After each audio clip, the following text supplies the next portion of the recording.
Mwari ndi Mwari wakanaka. Tinotenda Mwari zvikuru pasanzo zvakare nowasekond day tinofanira kuona upenyu. Ndiremekedze the board of elders utungamiriro wese pano. Vafundisi vese vari pakati pedu. Baba size 1 and size 2. Baba Bashawe and Amai, thank you so much. Happy to see you, men of God. Praise Govea, thank you so much. I know Apakure. Thank you so much. The guy quite so the grace of the house, the prophetess, Mabavedu, my name of Starama Jeso. Amen.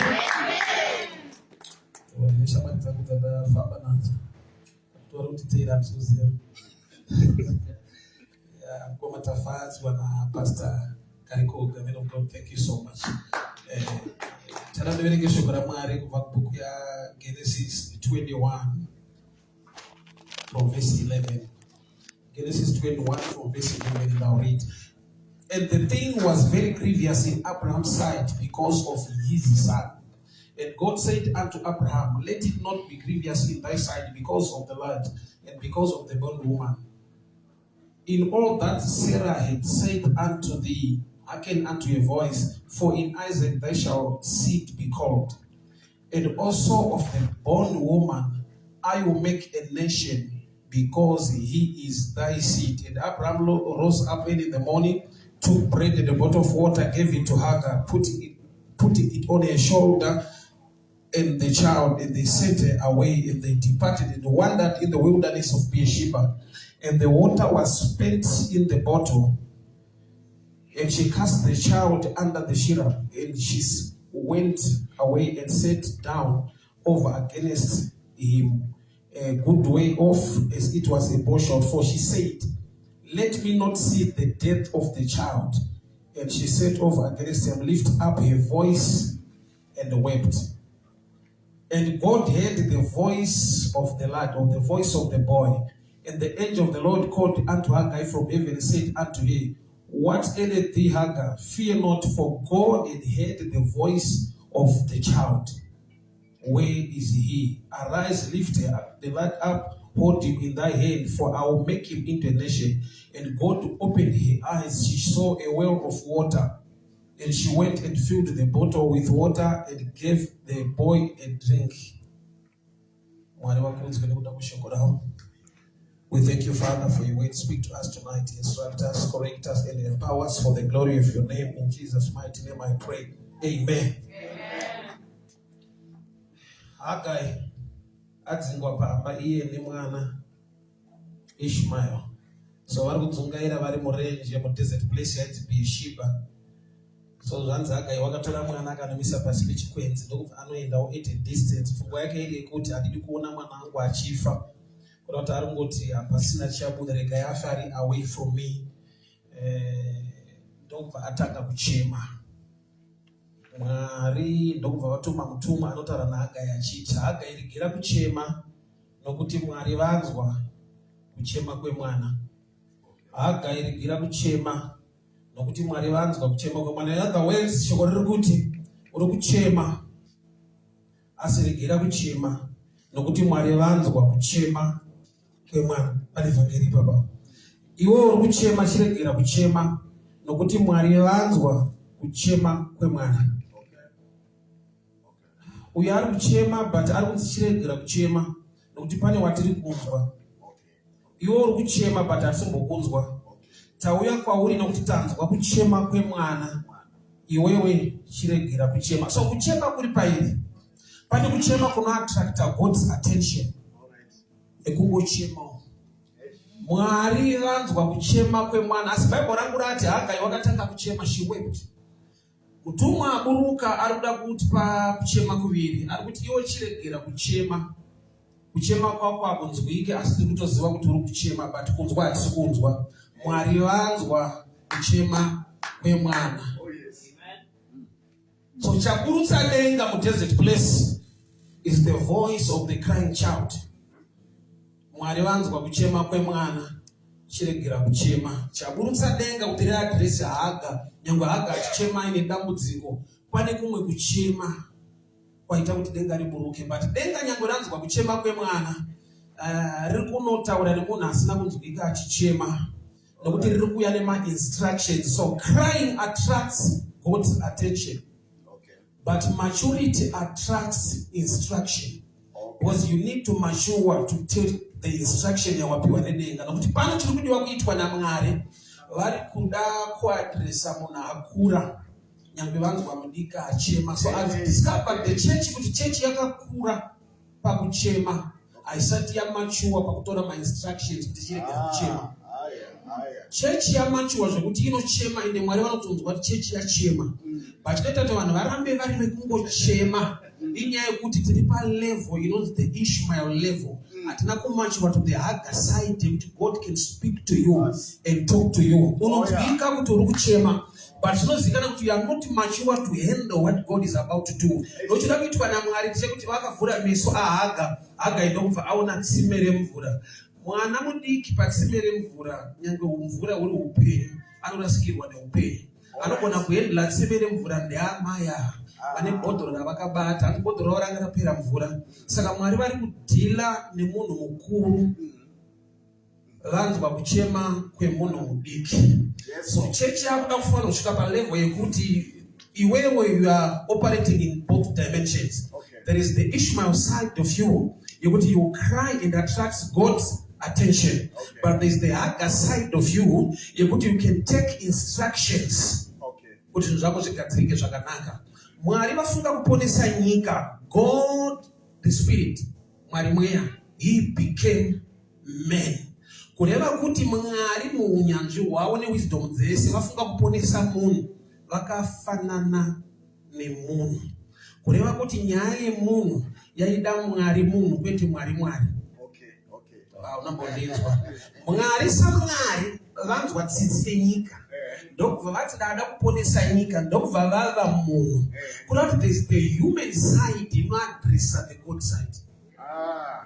Unambondinzwa chataura musha.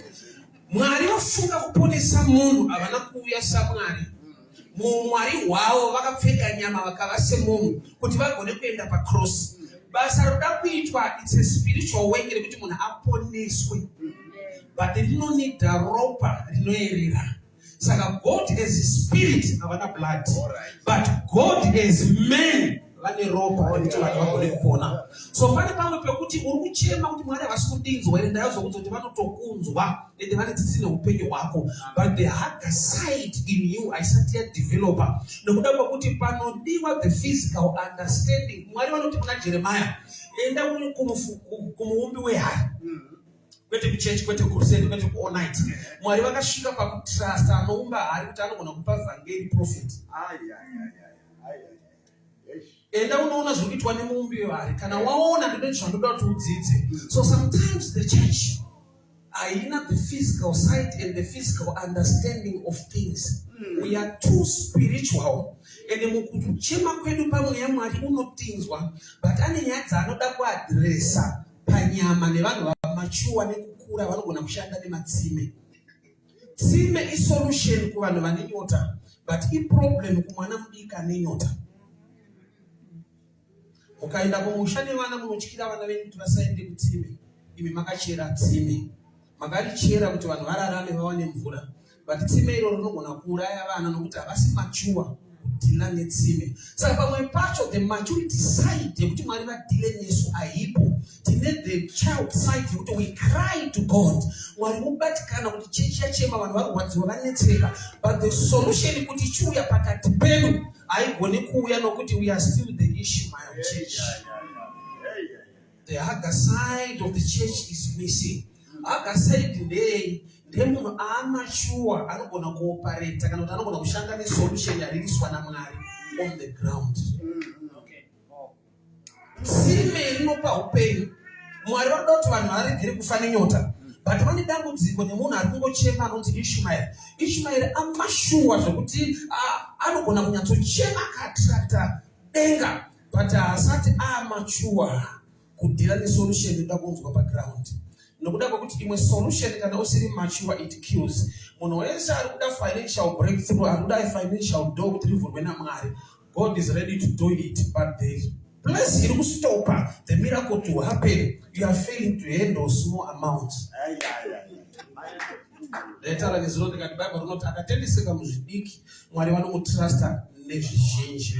So there are times the crying side redu tachema Mwari wanzwa. But the solution kuti tive nechinobatika hachipo. Why? Nekuda kwekuti Mwari vakakuvhura meso kuti ushande netsime. Number one thing, pakapera mvura yaiva mubhodhoro vakaramba vaine bhodhoro nokuti Bible rati paakavhurwa meso akaona tsime akatora bhodhoro raiva naro akachira. Abraham ndiye aprovide bhodhoro as a father, but akapa zvinopera but hazviraswe zvichine basa. There are times ekuti Mwari vada kuita munana wakakura newe but vachishanda nezvakapera zvamudhara wako. Abraham ndiye apa vanhu bhodhoro remvura. Saka vanhu pavavhura meso naMwari chekucheresa mvura ibhodhoro raAbrahama. But zviri mumaoko munhu kuti apedza kunwa mvura anorasa chigubhu chacho. There are times ekuti Mwari unogona kushanda nesu at a certain level kudarika mashandiro akaita nemadzibaba edu. But problem ndeyekuti takarasa mabhodhoro as a generation yedu tinonzwa Mwari anoita minana yematsime atioparete nemabhodhoro. Yet bhodhoro raAbraham, it's a system of knowledge that was passed on from the fathers. Kuti ugone kuachiva zvimwe zvinhu. No matter Mwari vari kushanda newe zvakadii, but the bottle is still missing.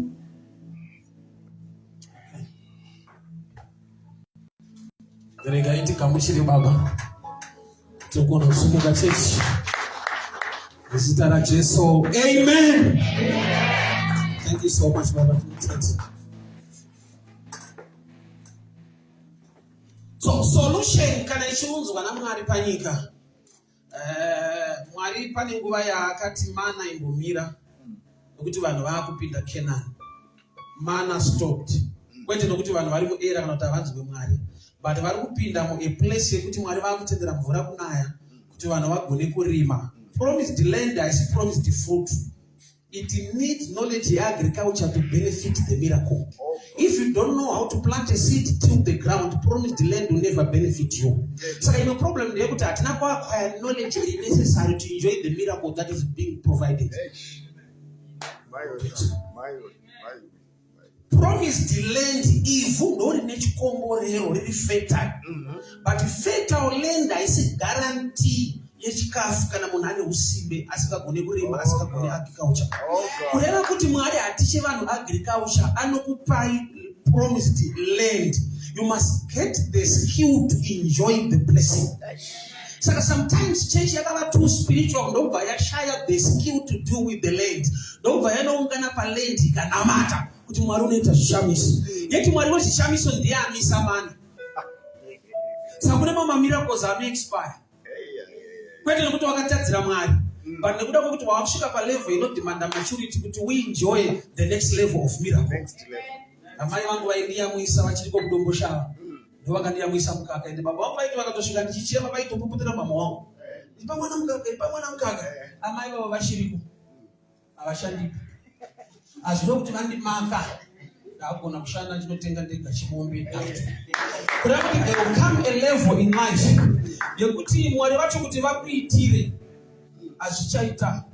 So mana mulife yemunhu wese anonamata inombomira. Mana chi mumwe munano wawakaexperience at a certain season. Unotofunga kuti Mwari hauna mari pana kuti Mwari hakunzwi.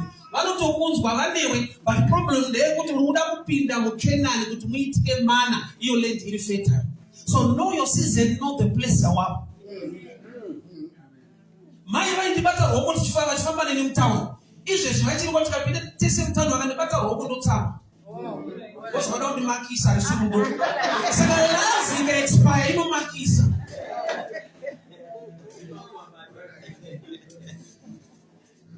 So challenge yatinayo ndeyekuti church yasvika palevel yekuti church inenge Ishmael. Inochema zvekuti mutumwa anobva kudenga kuti Mwari vanzwa kuchema kwemwana. But Mwari nangwe vanzwa kuchema kwemwana vari kutaura nemunhu wavasina kunzwa.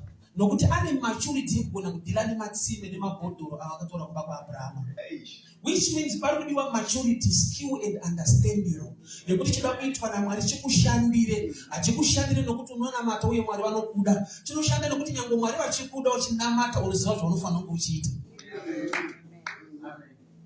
So there are times we are going back to prayer. I love prayer. It's good to be prayerful. But we go to one skill. Moses anaraniswa munayo river ninyasha dzamwari. Asizvikuru sei aigara mubasket rakarukwa namai vake human skill yakamusustain. Aiflota neskill achiraramiswa negrace. So pano demand skill ukangochemera grace unonyura unyasha. Moses chinomupa kuflota munayo river. Mai vake vakaruka tswanda a basket, that's human skill. Mwari vanokonzera kuti David auraye Goliath. Dombo rakasikwa naMwari, but the sling is man-made. When you don't know how to make a sling, forget about rolling the stone with the stone. So there are times the problem as church, we are mature per level as Ishmael, but we have not grown the side of Haggai. My instructions. Acts chapter, John chapter 2, chapter Kana. Jesu anakuita munana paka itika munana. Jesu akapa wangu instruction and water turned into wine. Kureva kuti munana i contribution yema instructions apiwa lanu ndokuva vateera ndokuva zvaitika. So kune level yemiracle neblessing yekuti you are involved. Mwari nekugona kwavo nekuita kwavo kwese vafunga kuponesa nyika vakatsvaka mhandara Maria kwete ngirozi. Nyika yashata, Mwari ndokubva vatsvaga munhu nyika yakashata. Kureva kuti nyangwe life yako ikashata, pane part of human irikutsvagwa naMwari to work with you kuti chavo chiite zvakanaka. So Mwari varituma mutumwa arikutaura naHagai kuti Mwari vanzwa kuchema kwemwana. Saka yekuti unochema Mwari vachikunzwa ndainzwa. But yekuti hapana chiri kufamba futi ndainzwa. Why? Nokuti Mwari havasi kuda kuchera tsime, urikutochema nenyota uri patsime. Mwari vada kutokuvhura meso kuti uone tsime riripo. So sometimes tinochema tiri close to solution because we are still closed in seeing things. So the era omeida kudare yaitika life ya Hagai ndiye kurasa bhodhoro raapiwa naAbhurahama nokuti mvura yapera. Tine vanhu vekuti vanofungidzira kuti madhara kuti maelders vari old-fashioned because Mwari akushandisa deeper dimension than them, but I've understood this. Kuti Mwari vachida kuseredza Samuel, Mwari vakakopa voice raBishop Eli. Chaita kuti Samuel amhanye kuna Eli, anoziva voice raEli. Saka Mwari makoperei voice remunhu abuda muoffice, imi muchida kupinza munhu muoffice. Mwari vari kuti nyangwe uyu abuda muoffice wo uchipinda, but akaita kuti uberekwe ndiye akadeclare kuna mai vako vachichema kuti Mwari ngaakuitire zvamunoshuvira. So which means pane imwe favor yatinorasa from the fathers because God rakapera mvura. Avana kushandiswa naMwari. Tiona kuti Bible parinoti mazuva pepetsira I'll pour out my spirit, sons and daughters will prophesy. Gift here in the office of prophecy that manifested in our times as holiness. This is it. In the last days, not when people are holy. Okay. It's because of the days. We are too powerful than our fathers. We are lying. We are operating in a dispensation. Because of time. Problem yedu ndekurasa bhodhoro naAbhurahama nokuti mvura yapera. Yeti Mwari vakavhura tsime vakupe bhodhoro, you still use the bottle of Abraham to enjoy the miracle of God. Amen. Yes. So Mwari vanzwa kuchema kwemwana. Mwana uyu ane promise yaapiwa naMwari yekuti I will also make him into a nation. But Maya havana kuzvinzwa zvaunzwa Abraham. Saka problem ina Ishmael ndeyekuberekwa kumusana kwemunhu asina information yawo. Saka achifungidzira kuti mwana uyu anofanirwa kuise pasi pegwenzi. Uyu haafi haiswi kure newe. Why? Ane sure promise yekuti I will make him into a nation. But the problem wakaberekwa nemunhu asina kunzwa zvakataura Mwari pamusoro pelife yako. Saka uchaona kuti tine vamwe vanhu vari kukudhamba vachikukanda because havazive pfungwa yaMwari pamusoro pelife yako. Uyu atonzi I will make him into a nation. But pana ari kuprofita kuti handingamurega achifa. Anofa sei ane promise yaJehovha. Nokuti Maya havasi kuziva. Indakakura ndichinzwa nekuziva kuti Mwari ndiMwari waAbhurahama, waIsaka, waJakobo. But ndakazorealize kuti ataura mushoko rake kuti also mwana uyu I will make him. Kureva kuti tine vanhu vasiri pamazita aunoziva but vari also. And also God will tell his story. Saka vanhu haufita ukodzere but God ari Mwari vari kuti I will also make him into a nation. I'm the God of Abraham, Isaac and Jacob. I will also.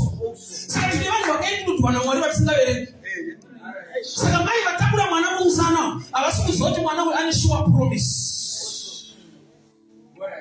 Sabaida kumisa passport yetu Tanzania. Atikuona mwanao ya chifa, mama mwanao ya afya. Na mtu mwalimu shokora nataka na msoro paki. Amen. Amen. So I swear passport means vunza ndengara vunza where is he? Mwalimu anza kuchema kwa mwana. Where is he? Mwari ane omnipresence. Mwarano bona pesa singalanzivike. Bataro kuvunza haga kuti mwana we ari kupi. Nokuti anza kuchema kwa mwana. Bible rati haga anga kaisa mwana passport kwenze. Mwari ndokubva vantu vamunhu akavigwa. Hakuna munhu anogona kuviga voice kana chipo chamwari ndadiscover kuti Mwari kana afunga nezvako anobvira newe wakavigwa kudaro wakazikirwa kudaro.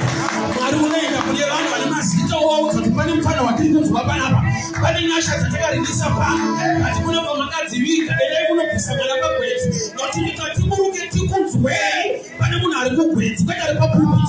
So there are times that God can use somebody asiri papulpit kuti vanhu vauye muchechi nokuti is a smiling person is an usher. But the problem is we respect titles, we don't respect the move of God. Where is he? Oh, I'm so to mourn, but no move. Never put in the was you warning about it. Never know what. But then I want to put in my voice that knows Papa Kereka. But it's when you shut up. So, come on, I pass ways. But then I put it on. Kune voice no na kuzika wanachukusikira. Why no na kuti platform ya Jehovah is platform zevanhu. Mwari ane vanhu vaanonzwa kwete papulpit patuma kwenzi. Mwari ane vanhu vaanonzwa vasina title vakavharirwa vakatsikirirwa. Nokuda kwekuti ane promise yaakaisa, I will also make him into a nation. Saka kana kune promise ya Mwari vanhu kana vakakuvika kupi, denga rinongoburuka chiti pano ari missing watiri kunzwa pano. Where is he? Kuti akachitaurwa naye Mwari vakamuvhura meso ndokubva aona tsime remvura. Saka kuti aichema nenyota ari patsime. Chaburutsa denga, the crying of the boy. But denga harisi kuadresa the boy, riri kuadresa the mother vasiri kunzwika. In terms of volume, ane much volume ndaamai. Ndianogona kuchema zvikaende louder. But ndakadiscover kuti chine voice, arisi voice, the blood that speaks better things. Kureva kuti the blood of Ishmael is the blood of Abraham. And Abraham is a friend of God, is a prophet of God. Saka Ishmael paari kuchema, Abraham is crying. Paari kuchema Ishmael, Mwari vari kunzwa Abraham achichema. Nokuti chinochema kuna Mwari iropa, not the person. Tanzwa kuchema kwemwana yeti denga risikunzwa voice, ririkunzwa blood, nokuti blood raIshmael neraAbraham.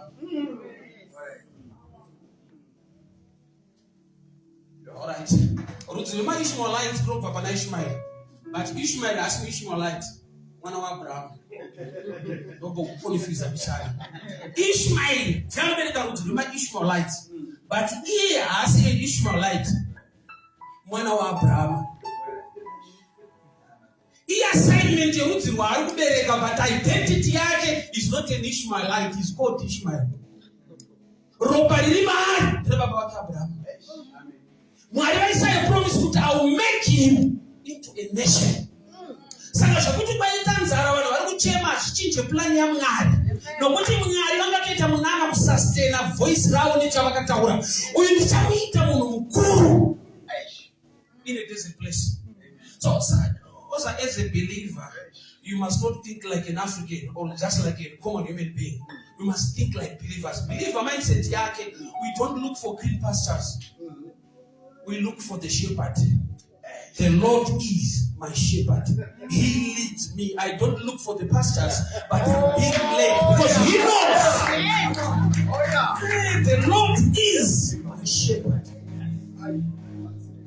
Success yako yakaibwa mukuteerera kwete mukutsvaka. Vemunyika ndo vanotsvaka kune zviri nani. VaMwari akaningira kuti mwari wacho ari kuti kudii. Nokuti Ishmael was so successful in a desert place. Yet desert naturally haina success yemunhu. It's a hard place, hakuna success inoitika. But kana pane voice raMwari create a place for you. Genesis 13. Abraham na Lot akapiwa opportunity dzakawanda kuenda ndokubva asarudza. Abraham ndokubva amirira the voice of God. Lot paakasarudza ari kwamburi green kwakashibira. But akabva ikoko bachura asina mombe asina mbudzi asina madhara pachimanya. Kwainaya mvura paakasarudza kwakanaya moto in the future. Vanhu sasai Mwari anoziva ramangwana nokuti isu tinongofunga ramangwana. Sometimes pari green today hapasi green tomorrow. But pari attractive today. I also make it into a nation. Samwari vakamuvhura meso ndokubva aona tsime remvura. Not a spiritual well, a physical well. Mwana akapiwa mvura namai vake. Mwana anogona kukura asikazive kuti tsime iri chakaita kuti rionekwe Mwari vanga vanzwa kuchema kwandakaita. Problem inogona kuita amai ndeyekuti ndini ndakavhurwa meso saka denga rinenge rinotrasta inini kudarika iwewe. Unoona pane katension kakudhonzerana kuti panapa pana avhurwa meso akaona tsime but asi yanzwika. So sometimes kuoperate kwaMwari ndekwokuti we share, we operate as a team. Anovhurwa meso ndemumwe but asi yakanzwika. Tikashaya anovhurwa meso anonzwika uye hapana iripo nokuti agone kushanda netsime. Mwari vada kuisa a teamwork in the things of the kingdom. Mumwe anofunga kuti because uri kuita isu I'm very powerful saka zvinhu zvaita. No. Alright, Samson, he killed more in his death than when he was alive. But by the time he prayed. Remember, he never prayed before. I trust a covenant. So he was shaved now.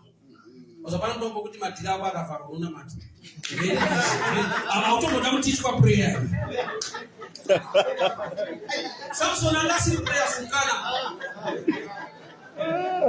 Boss I was having zero malok zari. That is chaitic. So another piece of trust yake. That day he prayed. God restore my power. Inindi kura naifuta tisimba Samson ndinobva mubvudzi. Svika paakazoita prayer. Akandiratidza kuti anozobayira ipo. Paakatoudza vanhu kuti rinobva mubvudzi. Aitaura zvavanofanirwa kunzwa kuti vabatike nokuti vaifunga kuti vari kumubata. Simba raSamson raibva kuna Mwari. Saka paakabviswa bvudzi haana kumirira kuti tangaita malocks. Angoti mudhara ndozvati tinobva iko kuchiti paimona. Munoraiwa naZunda. But only one thing chaakati challenge. His eyes were taken off.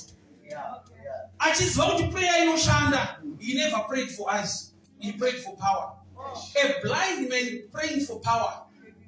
Achitrasta kuti Mwari vanobva munamato. But akaituma kunamatira maziso. One thing chaaka understand, aunamatire zviripo, unonamatira zvisipo. Zvaivapo there was a boy close to him. Can you lead me to the two pillars of the church? Sometimes we have power, but we lack direction because we don't honor others in their gifts. Samson, kutaura vanhu vakawanda, pane kamukomana kakambata kuoko. Akakakumbira kuti can you lead me to the two pillars of the church?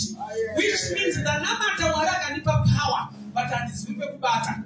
Saka handinamatire zvine vamwe, ndinosubmita munyasha dzine vamwe.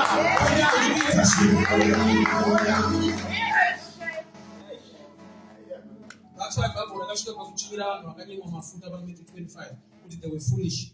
Iro ticha giving. Ndovadati vakanyimwa vakapusa.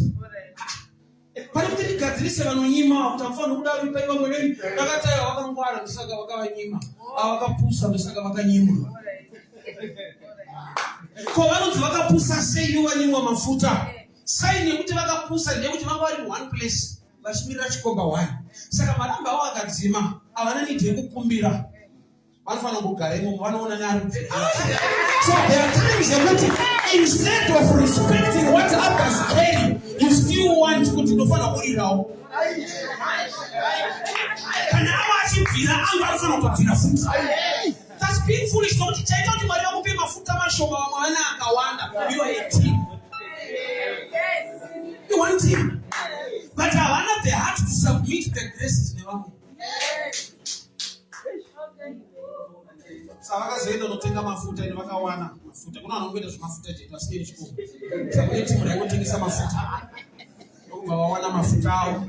Vakadzoka. Achanoitinga noita zveoiro izvi. Unoita masales. Asiyena Jesu achingotendesa. Ende munotoawana anenge aripo. Mauya kuchikomba manje ndomani kudhapa. Vakaenda kuona mafuta vadzoka vakadzamba kusina. So chavakapotsa apa itime.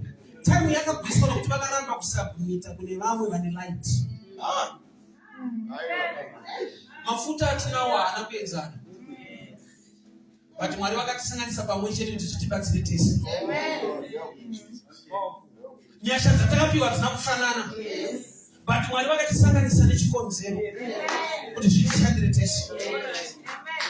Jealous kumunhu ane gift hazviite kuti usunge. Inenge mindset yemuroyi. Muroyi kumushangiro munhu ane mota. Pane kutoti mufarira nemota anotakura panoenda wokumberi. Muchinja uchiritosa. Bata muone kuti munenge munorwira utonasi. Tiye kana zvichiita kukadiri sikuita zvakazifana kuita futi. Muri kuona the same village. People hear me very well. Tinogona kuchema Mwari vakatinzwa. Tikasamachiwa tikasava neknowledge nyangwe atinzwa hatigoni kuva nesolution. Nokuti imwe solution ine chekuita nematurity yedu neunderstanding yedu. Bhodho repaAbhurahama hariraswi. The teaching of the elders ngairambe iri mawe.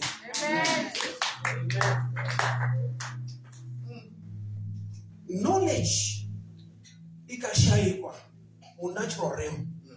Jesu auya panyika akabva kudenga. Kuti aende kunotifira akanofira pamuchinjikwa the cross. The cross is a many-made hope.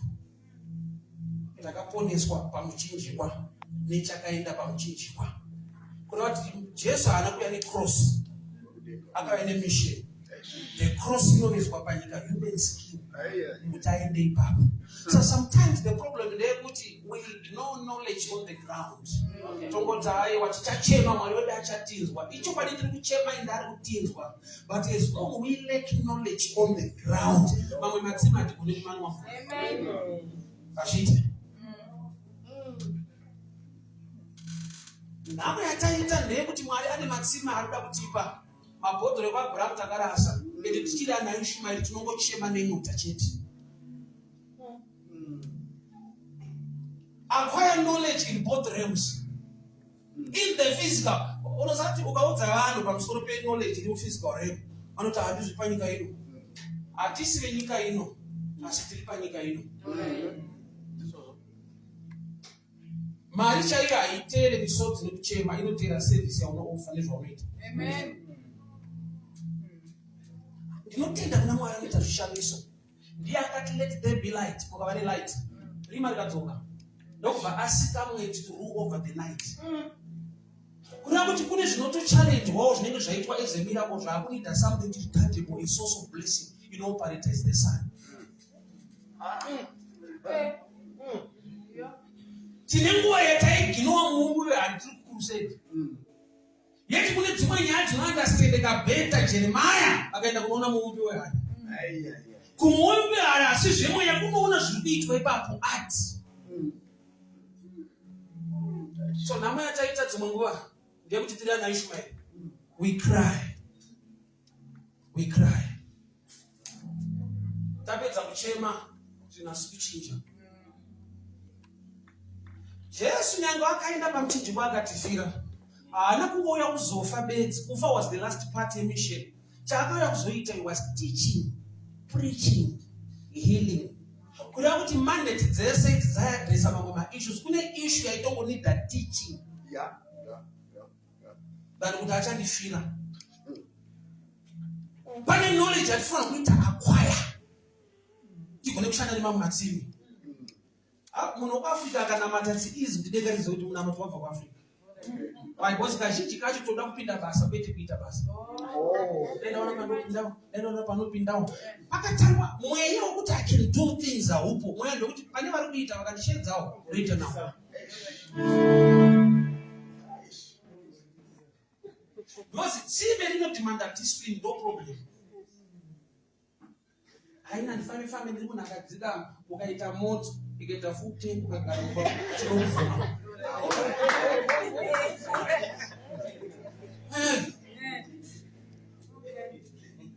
Tsime is solution but a problem. Maria unoda is solution but a problem. Pakashaika discipline by financial door rikuvhurika ine unovhura mamadoza asiri necessary. Unoita breakthrough, you create a breakdown. Jesu wakanamatira murume aiva bofu ndokubva amubvunza uri kuonei kwete uri kuona here zvikanzi vanhu kunge miti. Murume uyu atori more dangerous pakuona ari beta musociety kana ari bofu. Nokuti kana ari bofu anobatwa ruoko nevanhu achifambwa naye, but kana akuona akada kutsvaga huni anotema vanhu varimubata. So there are times that blessing yako inotokuita more dangerous. Because money discipline is not demand. But favor yes or chap.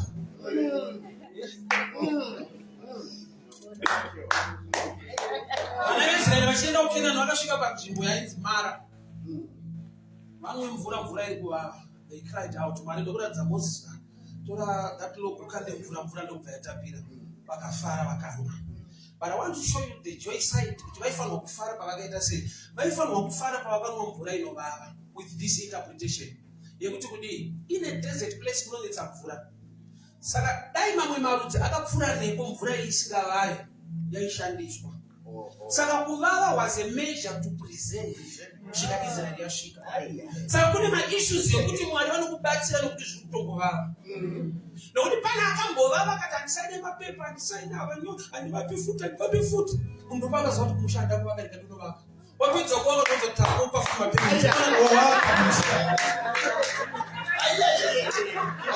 Wangokarelaxa zvekuti wainotaura tiri kuno zvikobva wakati atisononyoma maperiti asikamboisa kana kamba 1 uchipedza ukaisa kuti mapemiti sometimes kune vanhu vanoita improvement nepressure. Saka pamwe pacho Mwari vakakuda pane zvinovava iri away yokuti zvikuitire zvakanaka. Mvura iyi ikasvikirwa ichitapira inowanikwa neatanga. Asomuona kuti vanhu vanoroorana vasina chinhu ozobudira kumberi uko. Saka vakadzi vanonyumwa ere kuti munhu ane potential. Vandakadiscover kuti itsika yaMwari yekuti zvinombovava kuti atore iwewe. Because akakutora munhu avo haagoni kukutora murugare akutongofira kuti akakutora kudai. Havana kundinzwa.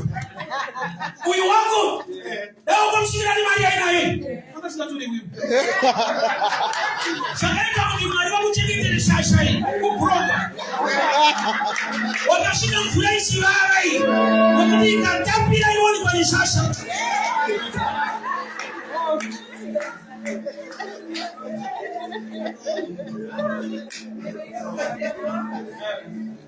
Kune munhu unoshanda kuti akazviziva sei kuti upenyu huchazoita musha. Uye zvakatanga zvakanaka apaisvikika. Mwari vanzwa kuchema kwemwana but vari kudhila naamai. So munhu ngaimprove ngaakure palevel kuti kana tachema kuna Mwari tapedza kuchema let's seek knowledge yezvinhu zveupenyu.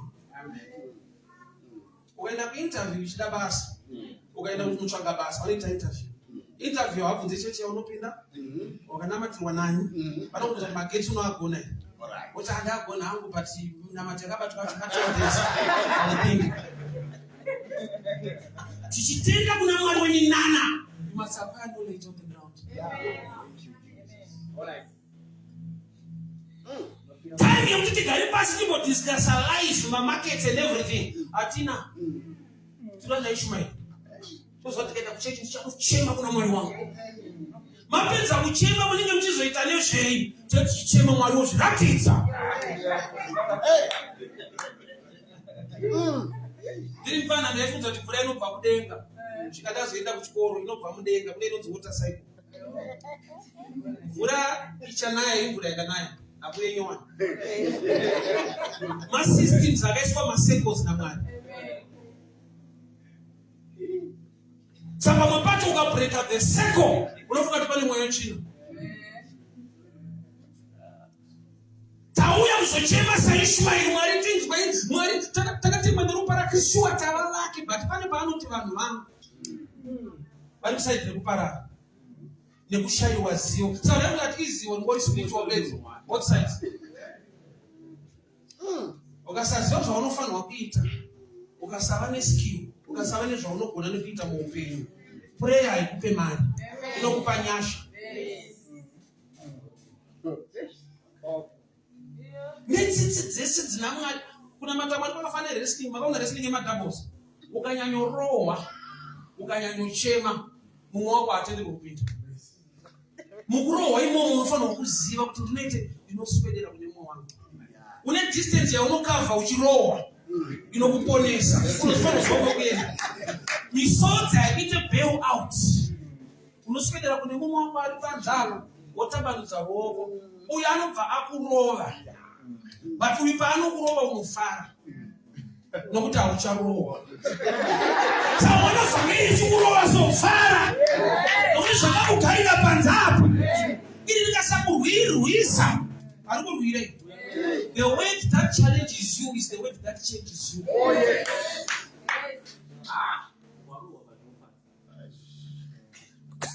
Pain unofana kuenjoy. Do you know what? First statement the pain haina kuenda kuti munhu akatadza. Mwari paanoti kuna Eve, I will increase pain in childbearing. Kuti increase hakusi kuti introduce. Pain was already there in childbearing. Increase kutopa ka volume ijana. Vanhu vakamashoma kutopa mshana. Reva kuti munhu agara achirwadziwa asina kutadzira Mwari. Kuti agone kubata zvimwe zvinhu mulife. Saka pese paunoginowa pain, hausingoiginowa Satani, unoiginowa imwe plan yaMwari kuti ndibatike.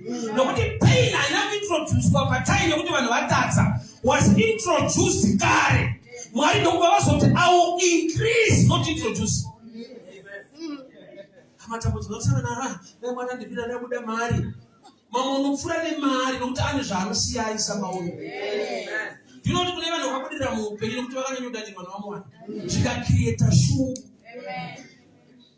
Chinokudzingirira ndochinodetermina speed yaunoshandisa. Ukavhundisirwa nekatsi unongomhanya umira. Tikabvisa katsi tikaisa shumba unokushedzera kuti chero ndasvika kusecond floor. Masvikiro havana basa. Chikuru kuita sei kusvika kana nedumbu kana nemusoro, but at least. So pressure in life is necessary. And if we are if you not devil. Mwari akudisa vanhu veEgypt kana Farao asina kuoma moyo. For one reason. Munotenga makuriswa zvinhu zvakanaka, but akaoma moyo unovhaluwa. Ndidaita kubuda chero tabuda. Chikuru kubuda. Farao akasaoma moyo unovhoti Mwari unoda kuti pisa ake but zvichiri right. Mwari akanzwa muna mati wako lepro wako anopenga zvokuti unofunga kuti hauna mati. Unotambudzwa zvokuti ugonozoma kuti asi panonzi pangu. Unochinja mindset.